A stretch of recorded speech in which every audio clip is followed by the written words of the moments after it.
예, 오늘 본문 말씀은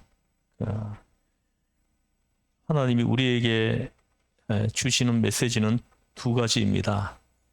하나는 그 12절의 그 말씀의 신비이고, 또 하나는 13절 만물이 벌거벗은 것 같이 드러나느니라 하신 말씀. 이 두 가지 메시지를 가지고 오늘 말씀을 전하려고 합니다. 12절 말씀을 우리 다 암송 한번 해보겠습니다. 시작. 하나님의 말씀은 살아있고 활력이 있어 좌우의 날선 어떤 검보다도 예리하여 혼과 영과 및 관절과 골수를 찔러 쪼개기까지 하며 또 마음의 생각과 뜻을 판단하나니. 아멘. 믿어지십니까? 믿어지십니까? 아멘. 3장부터 4장 오늘 본문까지 계속 안식에 대해서 말씀을 하시다가 이제는 하나님의 말씀이 나옵니다. 이것은 하나님의 말씀을 통해서 변화를 받아야 안식에 들어갈 수 있기 때문이다 하시는 것입니다. 그러므로 우리는 어찌 해야 되겠습니까? 하나님 말씀을 가까이 해야 합니다. 하나님의 말씀을 붙들고 늘 씨름하고 가까이 해야 합니다. 왜입니까? 하나님의 말씀은 살아있는 생명의 말씀이기 때문입니다. 우리가 신앙이 약할 때는요, 하나님을 만나보고 싶어요. 하나님의 얼굴을 보고 싶어요. 하나님의 음성도 좀 들어봤으면 좋겠다. 예수님도 좀 만나봤으면 좋겠다. 환상이나 꿈에라도 좀 봤으면 좋겠다. 그런데 신앙이 두터워지면 그게 그렇지 않습니다. 그럴 필요가 없습니다. 하나님이 어디 계시냐? 말씀이 곧 하나님이신 것입니다.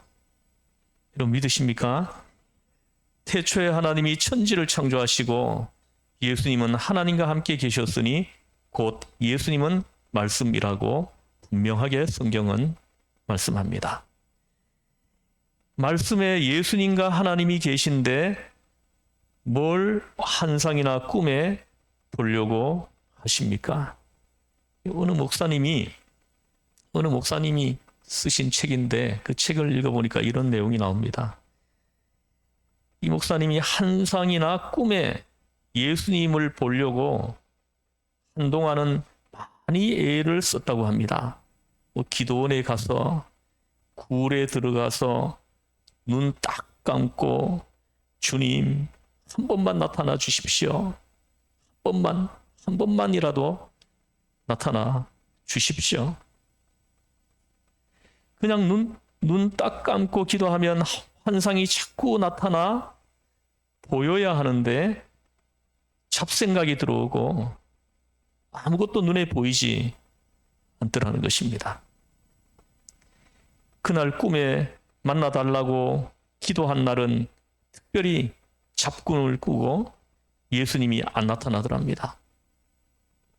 아무리 음성을 들으려고 해도 기다리는 음성은 안 들리고 하나님은 환상 가운데나 꿈에 안 나타나서 나중에 자기가 버림받은 줄 알고 낙심을 했었다고 합니다. 그러나 깨닫고 보니까 하나님은 바로 내 곁에 계시고 내 안에 계시고 내 입술에 계시더라는 것입니다. 말씀이 바로 하나님이신 것입니다. 말씀이 우리 가운데 거하시니 우리가 그 영광을 보니 아버지의 독생자의 영광이요 은혜와 진리가 충만하더라. 성경은 분명히 말씀하시는 겁니다. 그러므로 우리가 말씀을 가까이 하면 안식에 들어갈 수 있는데, 왜냐하면 하나님의 말씀은 살아있고 활력이 있어 하십니다. 성경에 기록된 말씀이지만 성령이 말씀 속에서 활동하기 때문에 하나님의 말씀은 살아있고 활력이 있습니다. 능력이 있습니다.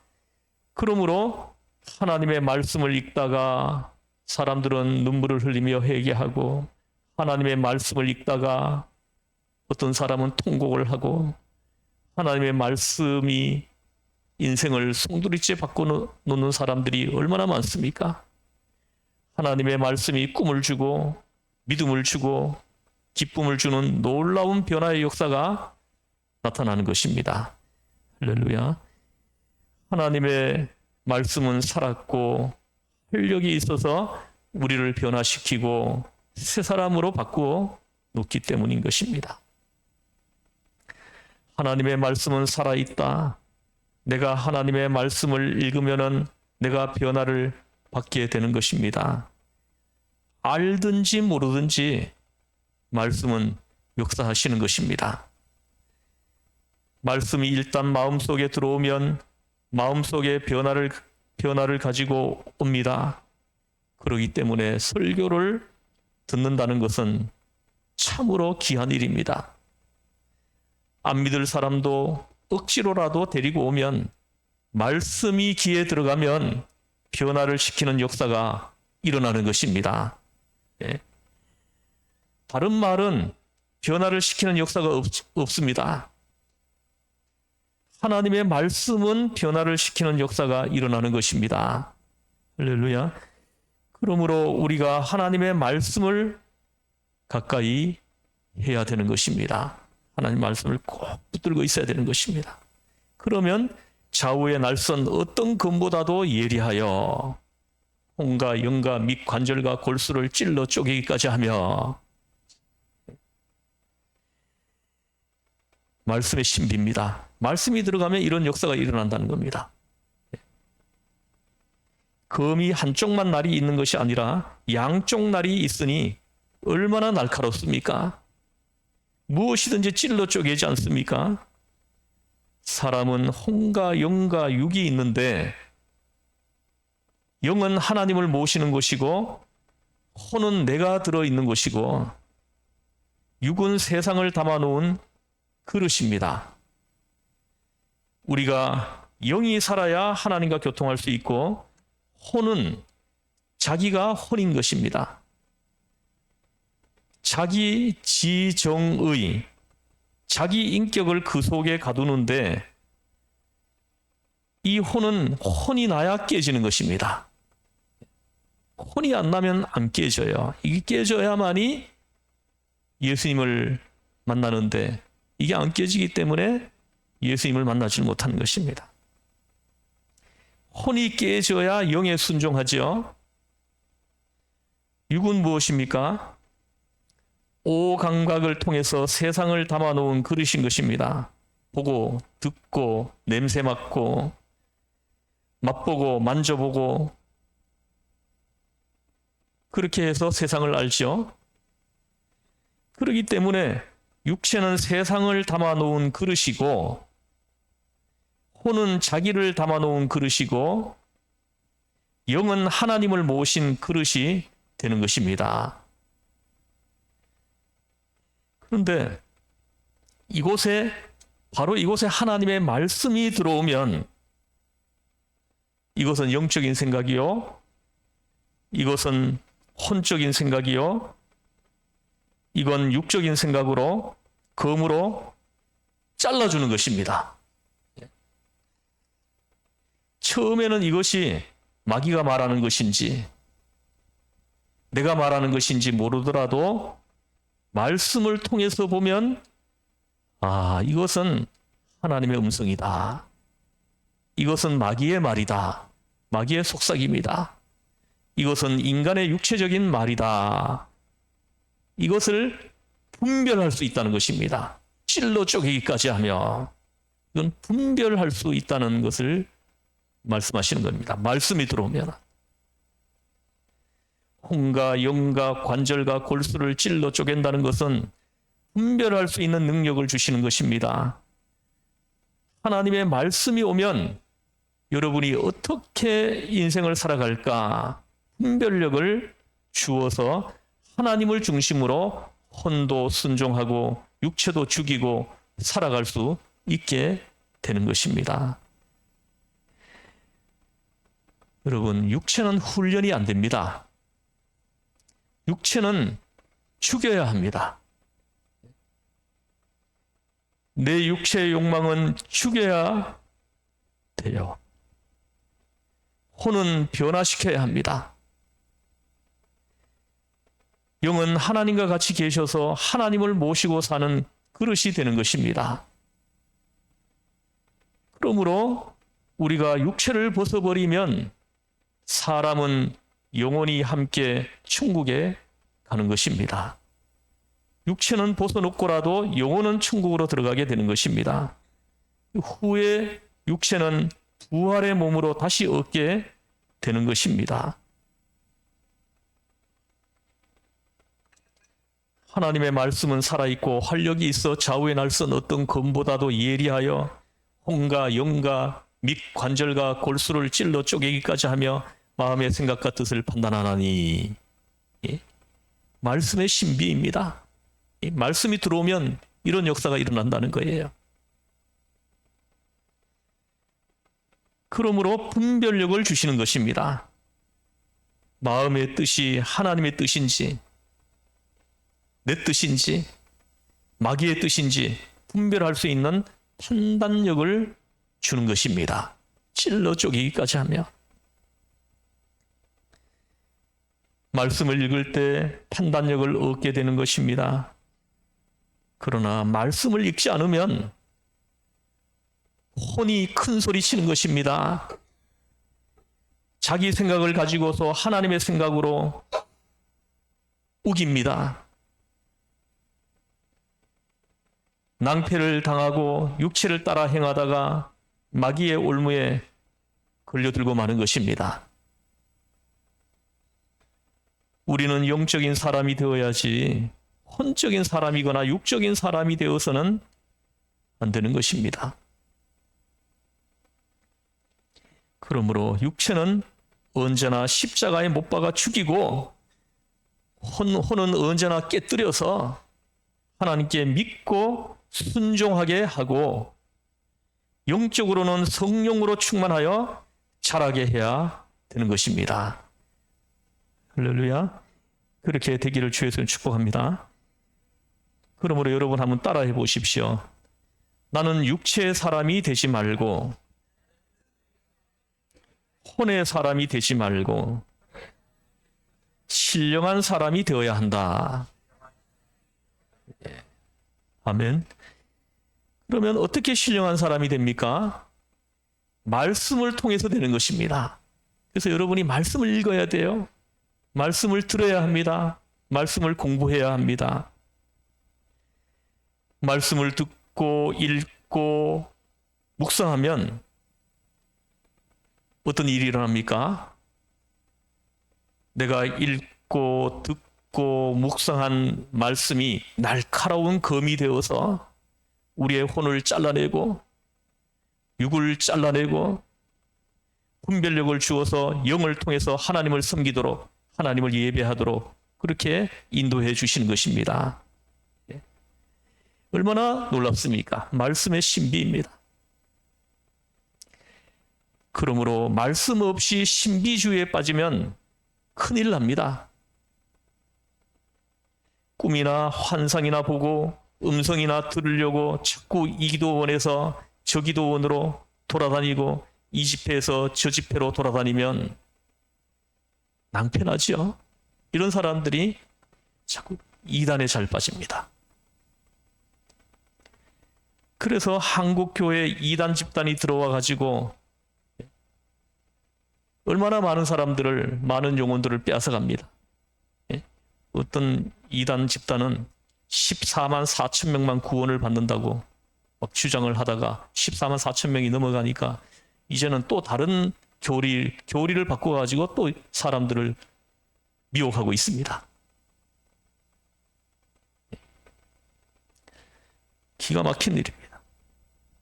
이게 다 전부 말씀에 서지 못한 신비주의에 떨어져서인 것입니다. 신비주의는 정말 위험한 것입니다. 그러나 말씀에 선 신비는 신비주의가 아닌 것입니다.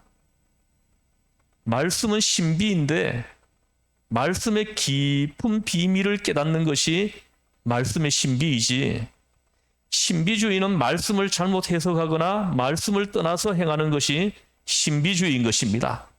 그래서 결국은 지옥에 빠지게 되어 있습니다.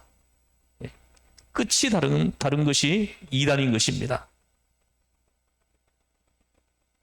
사랑하는 성도 여러분, 신비주의에 들어가면 폐가 망신합니다. 자기도 망하고 가정도 망하고 영원한 영혼도 잃어버리는 것입니다. 여러분, 우리는 정상적인 길을 걸어가야 되는 것입니다. 말씀 위에서 바르게 걸어가야 하는 것입니다. 예수님을 통하여 아버지를 섬기고 성령으로 깨달음을 얻고서 신앙생활을 해야지 14만 4천만 구원받는다고 그런 장사가 어디 있는 것입니까? 하나님이 장사를 한다면 이 7천년의 세월을 통해서 온 인류를 다 멸해버리고 14만 4천만 구원하는 그런 어리석은 하나님이 어디 계시겠습니까?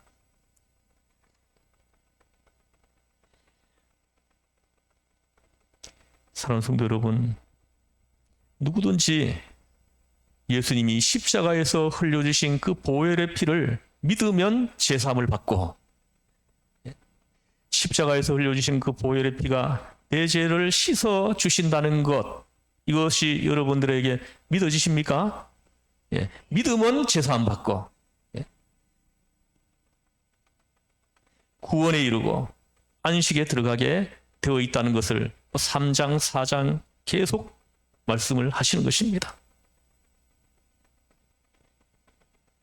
사람들을 미혹해서 영혼을 도적질하는 그런 데 속아 넘어가지 말고 영혼이 도적질 안 당하도록 여러분들은 조심하고 또 조심해야 하는 것입니다. 여러분, 기도하지 않고, 늘 기도하지 않고 말씀 읽지 않고 경건 생활에 게을리하면은 어느 순간에 미혹당하게 되는 것입니다. 주님 오실 날 되었을 때 우리가 조심하고 또 조심하고 조심해야 될 것입니다. 그래야 우리가 미혹에 안 빠집니다. 13절입니다. 13절 말씀을 다 함께 읽겠습니다. 시작.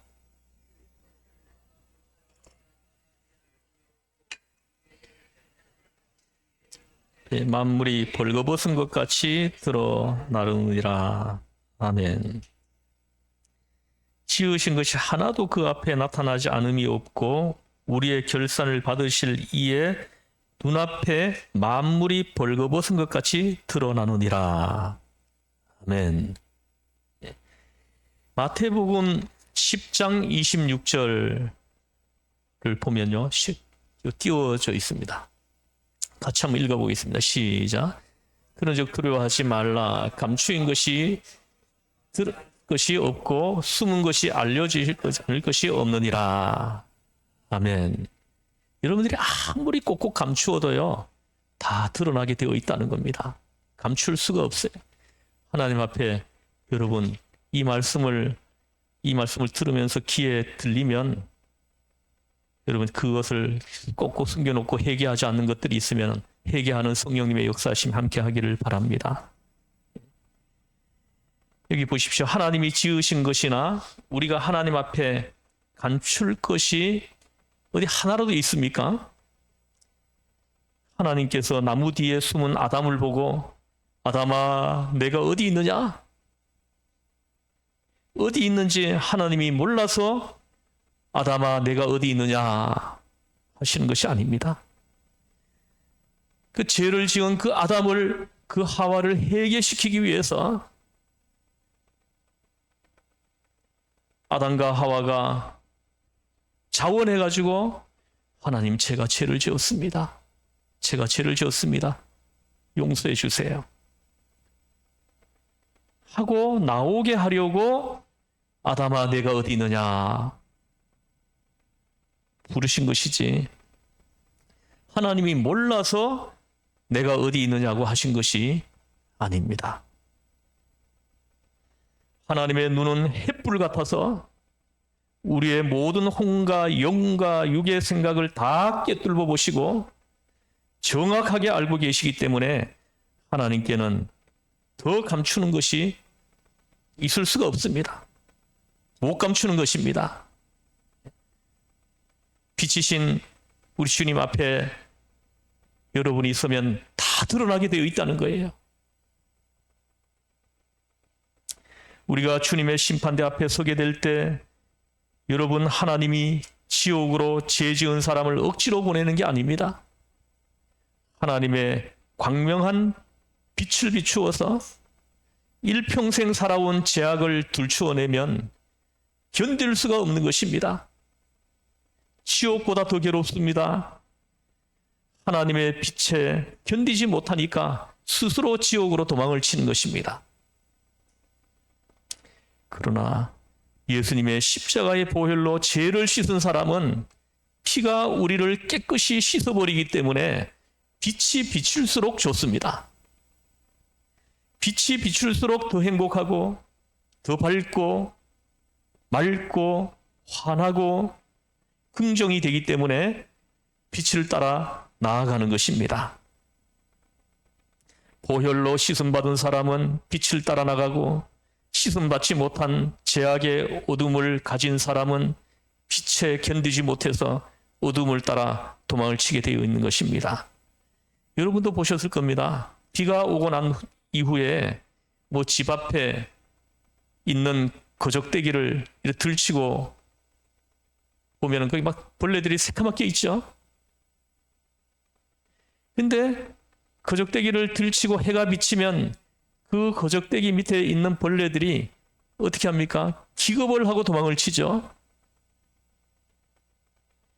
그늘과 습지에만 살지 햇빛을 견디지 못해서 도망을 치는 것처럼 죄인들은 천국에 하나님이 못 오게 하는 것이 아니라 천국의 광명한 빛을 피해서 기가 막히게 도망을 치는 것입니다. 그 견딜 수가 없는 곳이에요. 죄 있는 사람들. 보혈은 때 묻은 천을 깨끗이 빨아서 희게 만들어 놓는 것과 같습니다. 아무리 과거에는 더럽고 냄새나고 추잡해도 깨끗이 비누물로 빨아 놓으니까 아주 희고 아름다운 천이 되는 것처럼 여러분, 우리는 과거에 다 죄를 지었습니다. 얼룩덜룩하잖아요. 더럽잖아요. 죄 없는 인간은 하나도 없습니다. 죄를 짓지 않는 의인은 없습니다. 그런데 예수님의 보혈로 깨끗이 빨래를 해서 그리스도의 보혈로 우리가 씻음을 받았기 때문에 이제는 하늘의 깨끗한 광채가 비치는 것이 너무 좋아서 그리로 향해서 우리는 춤을 추며 찬송하면서 뛰어가는 것입니다. 할렐루야. 그러므로 하나님 앞에 우리가 나타나지 않음이 없고 우리 인생의 총결산을 받을 자 앞에 만물이 벌거벗은 채로 나타나기 때문에 하나님 앞에 감추지를 못합니다.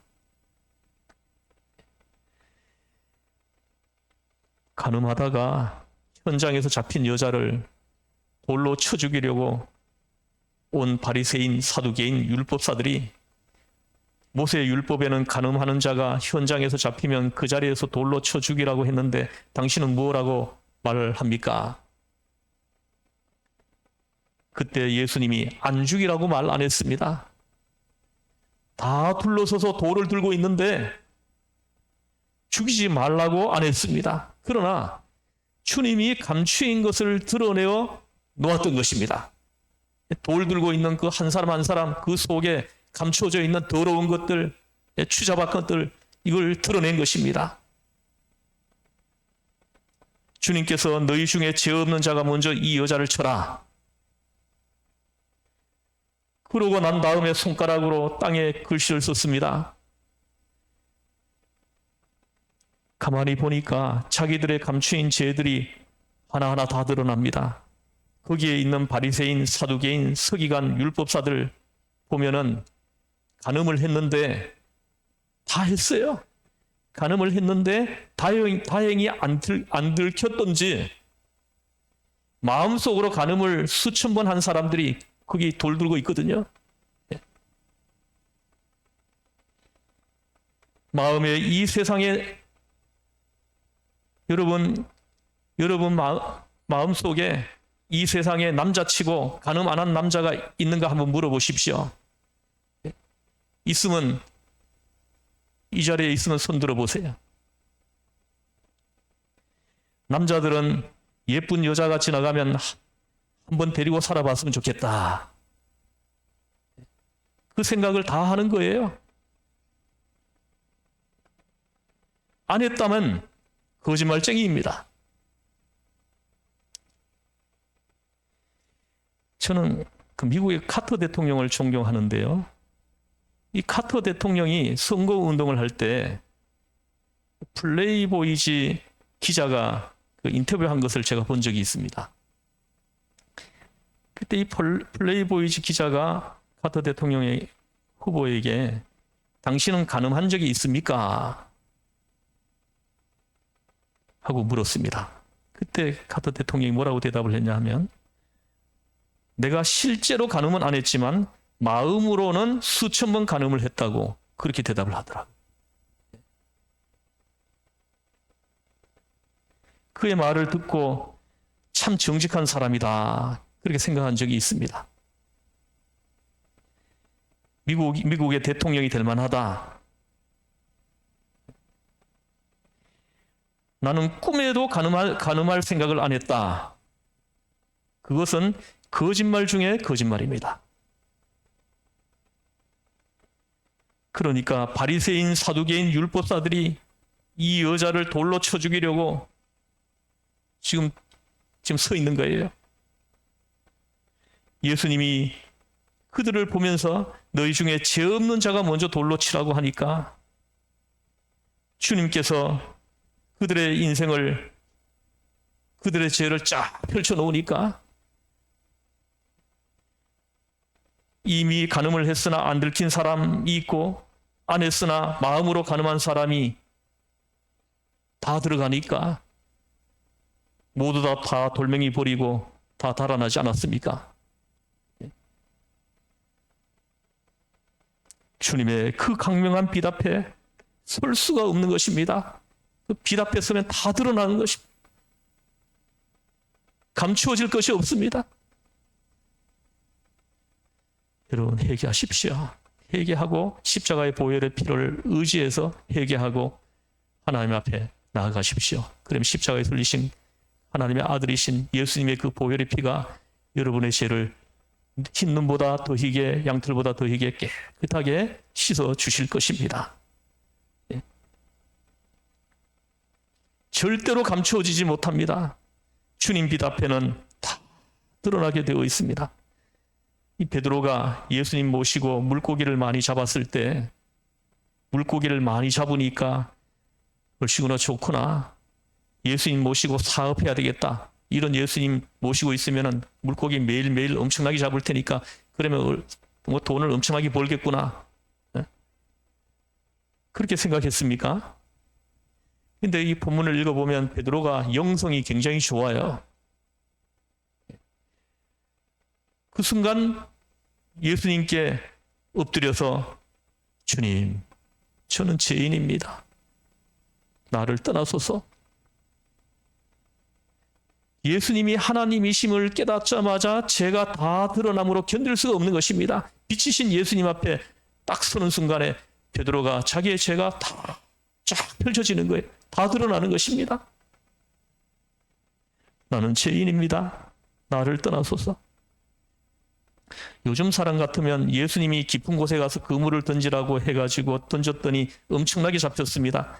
완전 대박 터졌다. 이분하고 사업해서 50%씩 나누어 가지자고 아마 덤비지 않았을까 싶어요. 그런데 베드로는 영성이 있어서 예수님의 수석 제자가 될 만한 사람이에요. 제일 먼저 느낀 것은 이분은 보통 사람이 아니구나. 이분은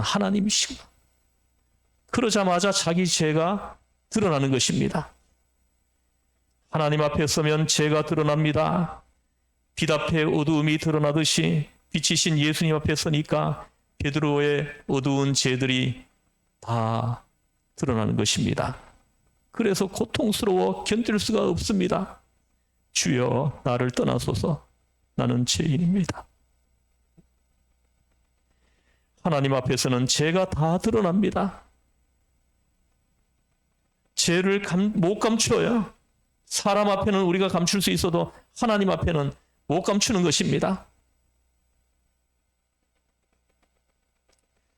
그런데 여러분, 참 놀라운 것이 있는데요. 하나님이 보실 때도 안 드러나는 죄가 있습니다. 하나님의 눈으로 봐도 안 보이는 죄가 있다는 겁니다. 그게 무슨 죄입니까? 예수님이 보혈로 씻어버린 죄입니다. 하나님이 기억하지도 않습니다. 하나님의 그 전능하신 눈으로 보아도 죄가 안 보입니다. 보혈로 씻은 죄는 예수님의 보혈이 그렇게 효과를 발생하는 것입니다. 얼마나 놀랍습니까? 그러므로 예수님의 보혈을 찬양하고 감사하고 항상 예수님의 보혈 안에 살아야 될 것은 그 보혈이 여러분을 하나님 앞에 설 수 있도록 보장해 주기 때문인 것입니다. 사망에서 생명으로 옮겨주기 때문인 것입니다. 심판에서 사랑으로 옮겨주는 능력이 그 보혈에 있기 때문인 것입니다. 그러므로 우리 예수님의 보혈을 믿는 것이 얼마나 좋습니까? 머리털같이 많은 죄도, 연탄같이 시커먼 죄도 흰눈같이 희게 해주시고, 주홍같이 붉은 죄라도 양털같이 희게 되리라. 아멘. 예수님의 보혈밖에 없는 것입니다. 예수님이 우리를 구원하시기 위해 십자가를 지시고 피를 다 쏟으신 것을 생각할 때 기가 막히게 감사한 것입니다. 사람이 아무리 고행을 해도 죄는 없어지지 않습니다. 죄를 없애기 위해 죽음보다 더한 수양을 해도 죄는 눈곱만큼도 없어지지 않습니다. 오직 예수님 피로 씻어야 합니다. 보혈로 씻지 않고는 절대로 휘어지지 않습니다. 보혈이 없는 복음은 복음이 아닌 것입니다. 죄를 짓고 불의하고 추악하고 버림을 받아야 마땅함에도 불구하고 예수님의 보혈에 의지하면 없는 것 같이 깨끗이 씻어지는 것입니다. 할렐루야. 그리고 하나님 아버지 앞에 담대히 설 수 있는 것은 하나님 보시기에도 죄가 눈에 보이지 않는 것입니다. 이렇게 놀라운 은혜를 여러분 받았으니 하나님께 감사 찬양을 하지 않을 수가 없습니다. 하나님 앞에 예배하지 않을 수가 없습니다. 할렐루야. 기도하시겠습니다. 하나님 아버지, 오늘 선포된 말씀이 오늘 예배하는 모든 성도들의 마음속에 떨어져서 생명의 말씀으로 역사하는, 심령이 살아나는, 그 영혼이 살아나는, 그 혼이 바뀌어 영에 순종하는, 육체가 십자가의 피로 씻어져서 하나님 앞에 순종하는 이런 놀라운 역사가 있게 하여 주시옵소서. 우리를 죄에서 구원하신 예수님의 이름으로 기도드리옵나이다. 아멘.